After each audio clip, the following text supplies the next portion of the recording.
So question number 5 says we have a function, so f of x here, and one of its factors is given. Use long division to find the other factor. So that's exactly what we're going to do. We're going to divide, and it specifies long division. So we've got 2x plus 3. And this actually doesn't need to specify long division because it is not convenient to do synthetic division with this particular setup. So we are going to take the first term, so 8x cubed divided by 2x. That will get me 4x squared.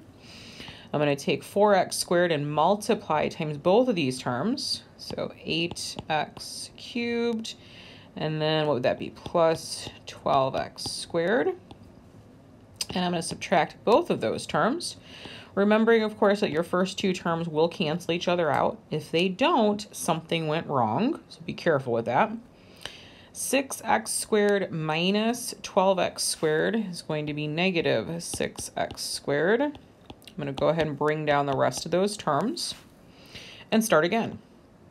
So negative 6x squared divided by 2x is going to be negative 3x. I'm going to take negative 3x times both of these. So negative 6x squared. And then what would that be? Negative 9x. Let's go ahead and subtract both of those. First two terms will cancel. Now be careful with all the negatives here. You've got negative 7 minus negative 9. The double negative here will become a positive. So negative 7 plus 9 is just going to be 2x plus 3.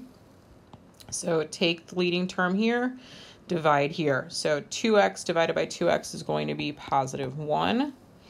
So let's see, 1 times both of those, 2x plus 3, and you subtract them. Both terms completely cancel each other out, and you're left with a remainder of 0, which is as it should be, okay? So use long division to find the other factor. Well, that would be 4x squared minus 3x plus 1 is your other factor. That's it, all right? You're not asked to factor further, and in fact, I don't think you can. I'm trying to do the math in my head really quickly, and I don't believe this is further factorable. So let's go ahead and slide over to problem number 6 and do it again. A function of one of its factors is given. Use long division to find the other factor. All right, same type of problem. So 3x minus 1 is what we're dividing by. This time we've got 6x squared minus 23x plus 7. So start by taking this leading term, dividing by that term. So 6x squared divided by 3x is going to be 2x. Let's go ahead and take 2x times both of these. So that's going to be 6x squared and then minus 2x. Yes, that's correct. Subtract both. All right, leading terms cancel as they should. Lots of negatives here, so be careful. Negative 23 minus negative 2 is really going to be negative 23 plus 2x. So that's going to be negative 21x. Go ahead and bring down that 7. And divide again. So negative 21x divided by 3x is going to be negative 7. Multiply times both of these. So negative 21x and then plus 7. Subtracting both of those. And if you notice, they both match up completely. So when I subtract them, they're going to completely cancel out. Remainder is 0. And if you don't get a remainder of 0, something went wrong with your division, all right? So that's if you know, or if I absolutely tell you that you're given a factor, you have to be able to divide with a remainder of 0. So 2x minus 7 is your other factor, all right? Now, taking a look at problem number 7, number 7 is actually a lot like what we just did, okay? The difference is I didn't explicitly tell you what the other factor is, but you're going to find it from the graph. So I'm going to zoom in on the graph. And I notice that my graph crosses the x-axis right here at -5. So what that tells me is I know that one of my zeros is x equals -5, which means one of the factors is x plus 5. All right, I'm going to mark that as a factor. So I know this polynomial, this g of x function, and now I know a factor, or I know the zero of that factor. And so I can either do long division like I just did in the last two problems, or I can do synthetic division and find my factor that way.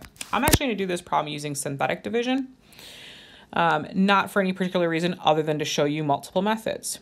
So -5 is the zero that I want to work with. Remember, you don't want to work with a factor, you want to work with a zero when you're doing synthetic division.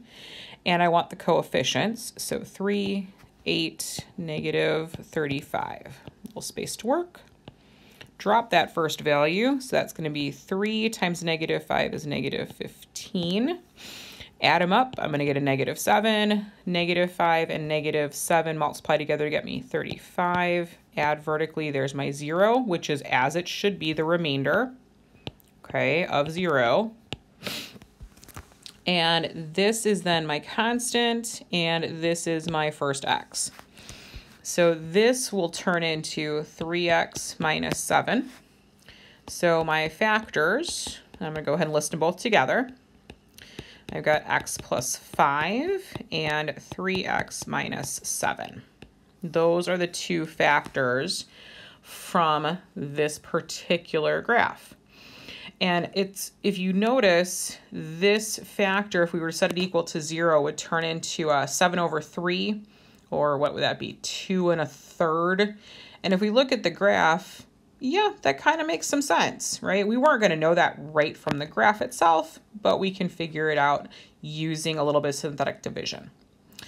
All right, so I'm going to go ahead and close this video, and I will make a separate video for the rest of the problems on the page. If you have any questions or concerns about long division or how to use synthetic division for problem number 7, please shoot me a message so I can help you out.